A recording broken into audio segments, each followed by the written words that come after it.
ప్రభువునందు ప్రియ దేవుని బిడ్డలారా, the God of the Bible అనే అంశములో ద్వితీయ ఉపదేశ కాండము నుండి ఒక ప్రత్యేక వర్తమానము. నేటి వాక్య ధ్యానానికి సహకారము ఇచ్చిన కుటుంబాలు: ఏలూరు నివాసితులు సహోదరులు పైడిముక్కల యేసుదాసు గారు, రిటైర్డ్ సిఐ, మరియు తడికల్పూడి వాస్తవ్యురాలు పిట్ట రిబ్కా గారు కుటుంబ సభ్యులు. ప్రభువు ఈ కుటుంబాన్ని దీవించినట్లుగా మనము ప్రార్థన చేద్దాం. మేము ప్రతి ప్రసంగాన్ని ఇద్దరు సహకరించినట్లుగా తెలియచేస్తూ వస్తున్నాము. మీరు స్వయంగా కానీ, మీ కుటుంబ సభ్యులతో కానీ, మీ స్నేహితులతో కానీ కలిసి ఈ ప్రసారాలు ప్రజలకు అందించవచ్చు. ప్రార్థన. మమ్ములను మిక్కిలిగా ప్రేమిస్తోన్న మా ప్రియ పరలోకపు తండ్రి, మీ పరిశుద్ధ ఘన నామమునకు వందనాలు, స్తోత్రాలు. నేటి వాక్య ధ్యానము ద్వారా మాతో మాట్లాడము. ఎపిసోడ్ సహకారం ఇచ్చిన మీ దాసులు పైడిముక్కల యేసుదాసు గారి కుటుంబము, పిట్ట రిబ్కా గారి కుటుంబము దీవించబడాలని కోరుతున్నాను, ప్రార్థిస్తున్నాను. వాక్యము చేత నేటి వాక్య ధ్యానము కొరకు ఎదురు చూస్తున్న ప్రియులను దీవించమని యేసు నామమున వేడుచున్నాము తండ్రి, ఆమేన్. ప్రియమైన దేవుని పిల్లలారా, ద్వితీయ ఉపదేశ కాండము 12వ అధ్యాయములో దేవుడు చెబుతున్న కొన్ని మాటల ద్వారా దేవుడు మనకు అర్థం అవుతాడు. ఒక వ్యక్తి ఎట్లాంటి వాడు అనేది తెలియాలి అనంటే ఆ వ్యక్తి యొక్క స్పందన, ఆ వ్యక్తి యొక్క మాట, ప్రత్యుత్తరము కారణమవుతాయి. మీరు మీ మాటల చేత మీరెవరో తెలియచేయబడతారు. మీరు మీ మాటల చేత మీరెవరో తెలియచేయబడతారు. మాట స్పందన. మీ క్రియల చేత మీరెవరో తెలియచేయబడతారు. ఇది వాస్తవం. దేవుడు కూడా తన మాట ద్వారా, తను చేసిన పనుల ద్వారానే తానేమై ఉన్నాడో లోకానికి కనపరిచాడు. దేవుడు ఒక్కడే, ఆయన యేసు అని అర్థమయ్యేటట్లుగా నరావతారమైనందున మాత్రమే అర్థమవుతుంది. జాగ్రత్తగా వినండి. దేవుడు తన మాట ద్వారా, తన క్రియ ద్వారా అర్థమవుతాడు ఈ లోకానికి. దేవుని ప్రేమ, దేవుని నీతి, దేవుని న్యాయము, దేవుని పరిశుద్ధత, దేవుని గుణలక్షణములు మార్పు లేని స్థితి ఆయన మాట ద్వారా, ఆయన చేసిన క్రియలు, తన ప్రజల పట్ల చేసిన పనుల ద్వారా మనకు అర్థమయ్యి ఆయన యేసుక్రీస్తు అని తెలుస్తుంది. ఎవరైనా సరే, మనుషులలో ఎవరైనా దేవుని గురించి తెలుసుకోవాలి అంటే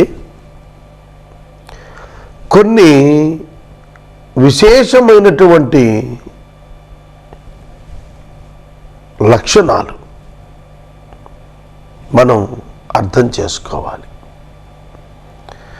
ప్రతిదానికి లక్షణాలు ఉంటాయి, ప్రతిదానికి లక్షణం ఉంటుంది. కనుక దేవునికి లక్షణములు ఉన్నవి. ఆ లక్షణములు ప్రస్ఫుటంగా మనుషులకు తెలుస్తున్నవి. గుర్తుపెట్టుకోండి, ప్రతిదానికి లక్షణం ఉంటుంది. చెట్టుకి కొన్ని లక్షణాలు ఉంటాయి, కొండకు కొన్ని లక్షణాలు ఉంటాయి. అంటే ఇది కొండ అని తెలియటానికి మనకు ఆధారాలు.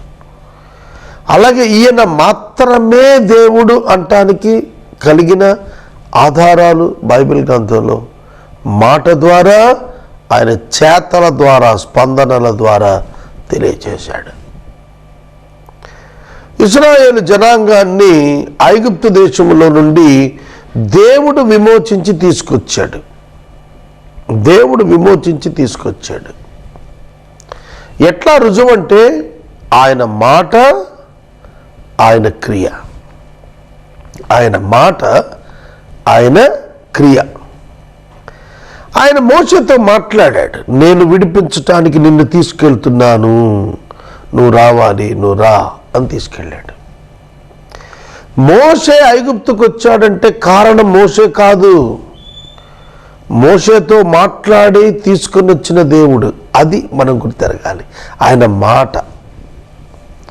ఫరోతో మోషే మాట్లాడిన తర్వాత ఫరో హృదయాన్ని ఐగుప్తు సమూల నాశనం కొరకు కఠినపరిచిన వాడు దేవుడే. కాబట్టి క్రియ. ఫరోను నాశనం చేయటం కోసం 10 తెగుళ్లను మోషేకు కనపరిచి చేయించిన వాడు దేవుడే. మళ్ళా ఆయన మాట, ఆయన క్రియ. ఈ రెండు ఆయన్ని బయలుపరుస్తున్నాయి. ఈ లోకంలో ఈ రెండు ఆయన బయలుపరుస్తున్నాయి. దేవుడు తన సేవకులను వినియోగించుకొని చేస్తున్న కార్యాల ద్వారా తాను బయలుపడుతున్నాడు. ప్రభువైన అయిన యేసుక్రీస్తుని ఈ లోకానికి పంపించి ఆయన ద్వారా దేవుడు చేయించిన కార్యములను చూచినప్పుడు యేసును దేవుడు పంపాడని అర్థమవుతుంది.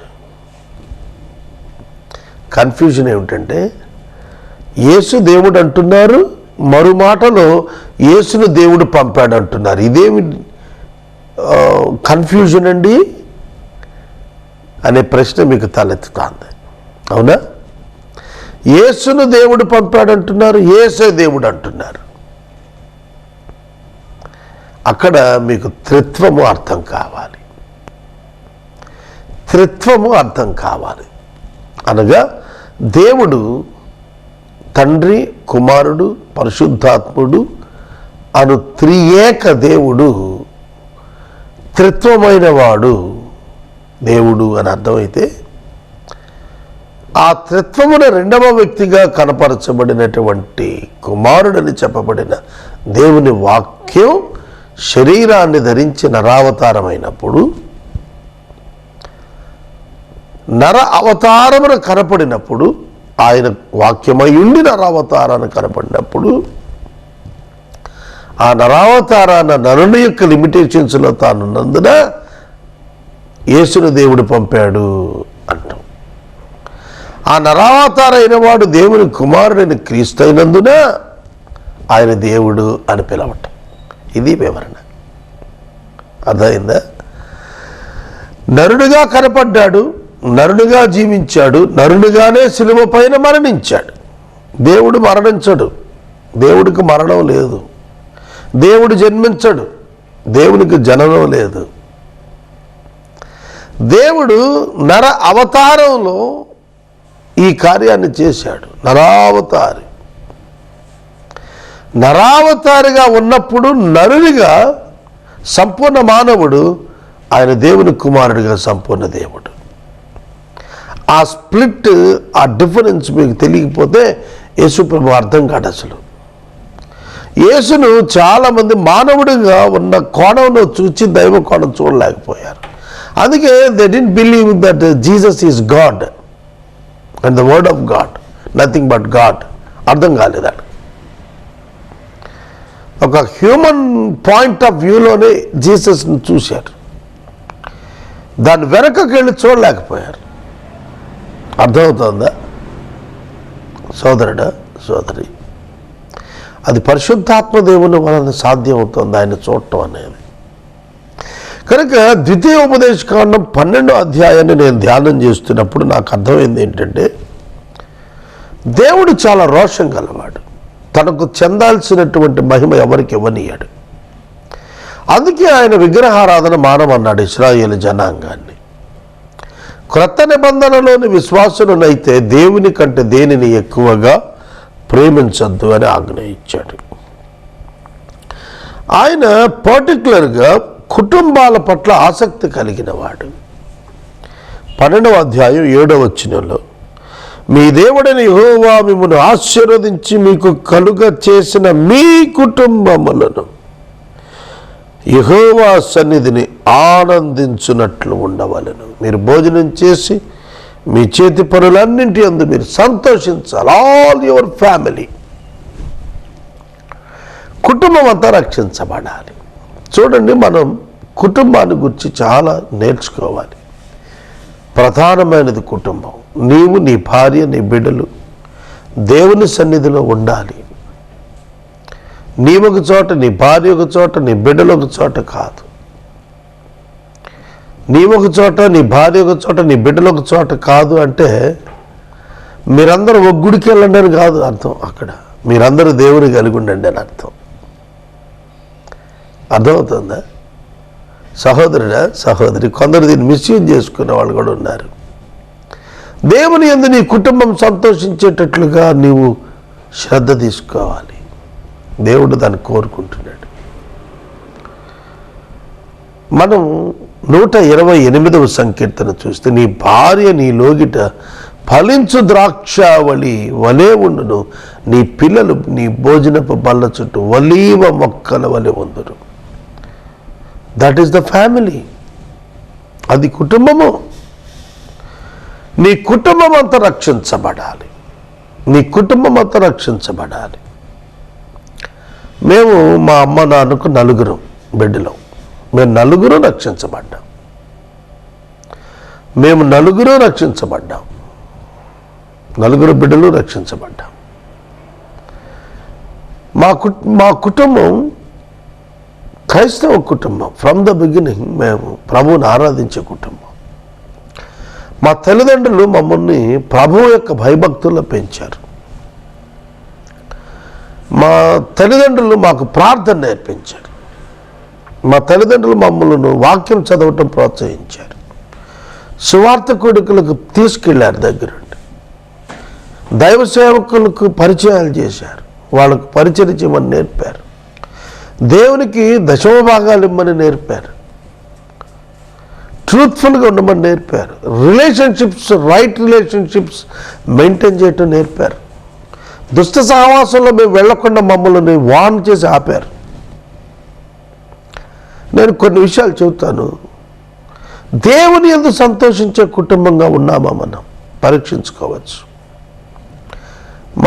మా నాన్నగారు మా బాల్యంలో చిన్న చిన్న ఇళ్ళు కదా ఇప్పుడంటే విశాలమైన గృహాల్లోకి వచ్చారు అందరూ.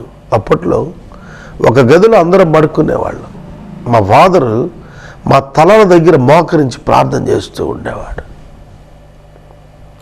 ఆయన ఎప్పటివరకు ప్రార్థన చేసి వెళ్ళి పడుకునేవాడో, మళ్ళీ తెల్లారుజాము లేచి మేము బయటకు వెళ్తుంటే మంచం మీద కూర్చొని ఆయన ప్రార్థన చేస్తూ ఉండేవాడు. అమ్మ పని చేస్తుండేది. ఆశ్చర్యంగా ఉండేది మాకు. ఇప్పుడు అవన్నీ జ్ఞాపకం చేసుకుంటుంటే వాళ్ళ పేరెంటింగ్లో మేము ఎంత ధన్యులమయ్యామో మాకు అర్థమవుతుంది. నాన్నగారు కూర్చోబెట్టుకొని కీర్తనల పుస్తకం తీసుకుని ఆ రైమ్స్కి, ఆ పాత పాటల్లో ఆ రిథమిక్ ఉండేవి మాతో ఉచ్చరింపజేసేవాడు. ఆ భాష ఉచ్చరింపజేస్తూ దాని అర్థాన్ని చెబుతూ, దాని రైటర్ గురించి చెబుతూ, వారి గొప్పతనాన్ని గురించి మాకు ఎక్స్ప్లెయిన్ చేసేవాడు.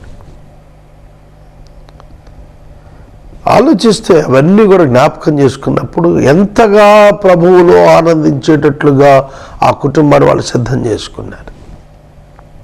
సినిమాల గురించి హేళనగా మాట్లాడి దాని పట్ల ఆకర్షితులు కాకుండా విముఖత వచ్చేటట్లుగా చేసేవాడు.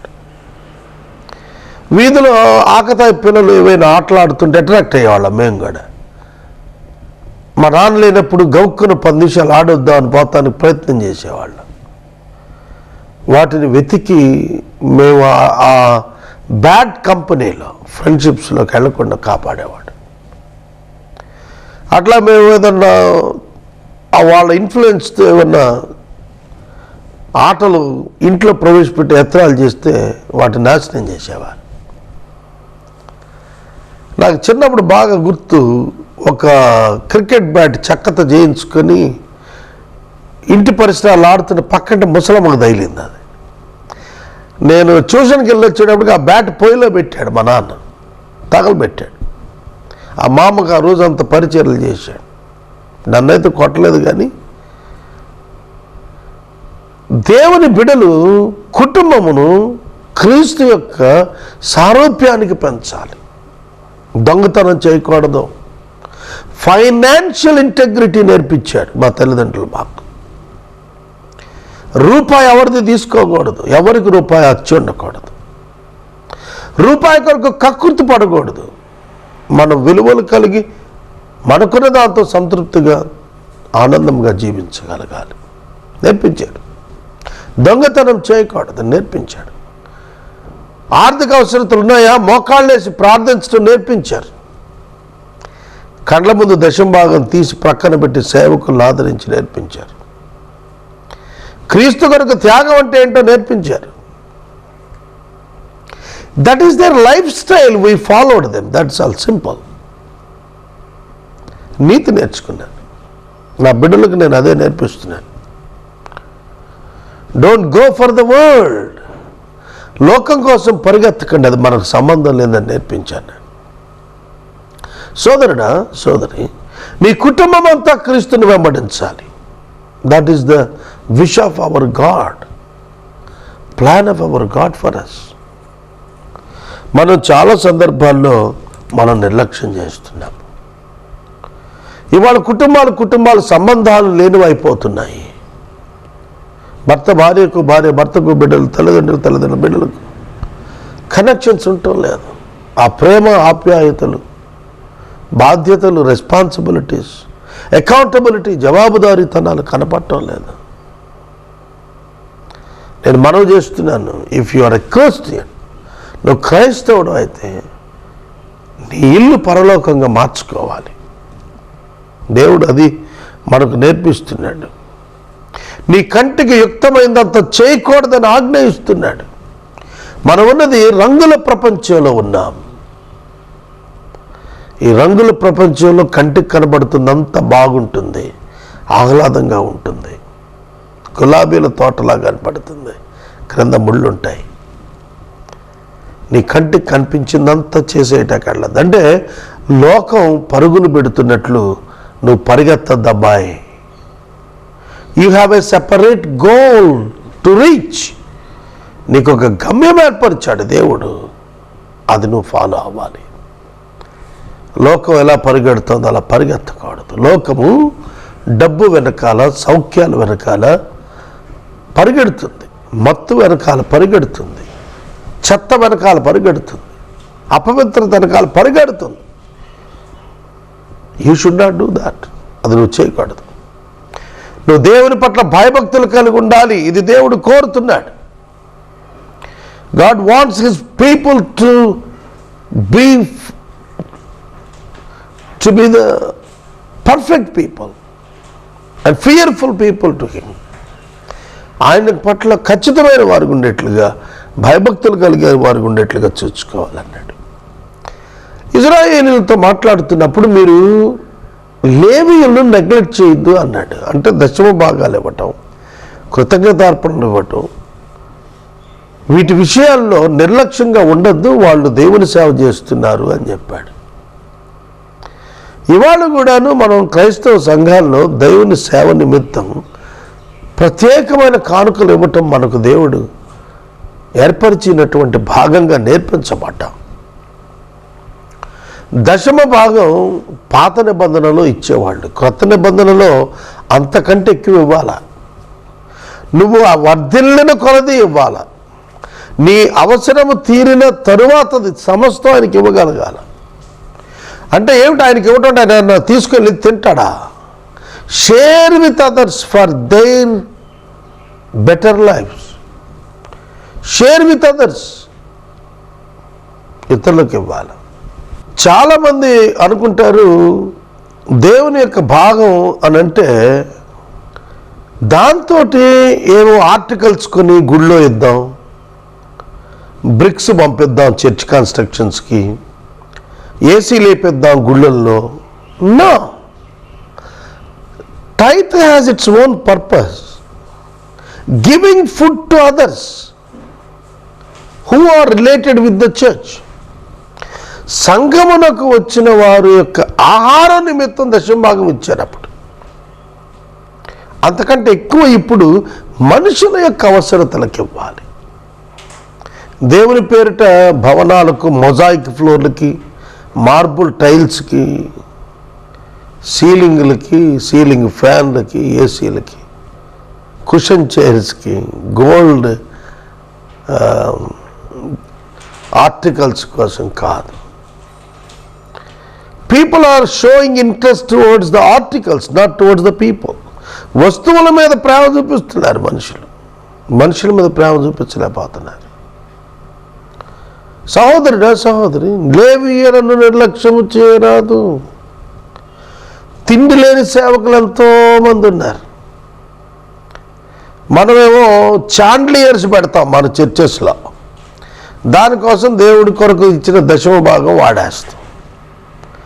చాండ్లియర్ కంటే ఒకడికి తిండి పెట్టండి, that is good, that is needed. నీ చాండ్లియర్ ఎవడికి కావాలా? అవతల బారేసి తీసి. ప్రజల్ని ప్రేమించండి, పేదలున్నారు సమాజంలో, ఆదరించండి. ప్రభు చెప్పింది అదే. పేదవాడికి ఆహారం ఇచ్చినప్పుడు వాడు సంతృప్తి పడతాడు, దీవిస్తాడు. దేవుడు నిన్ను దీవిస్తాడు. నువ్వు సృష్టికర్త పని వాడి పక్షంగా చేస్తున్న ఆహారం ఇవ్వటం అనేది. అందుకే ఆయన నీకు అచ్చున్నవాడు అయిపోతున్నాడు. పేదలకు అప్పించేవాడు యెహోవాకు అప్పించినట్టు అన్నాడు. ఇదేమన్నా సామాన్య విషయమా చెప్పండి?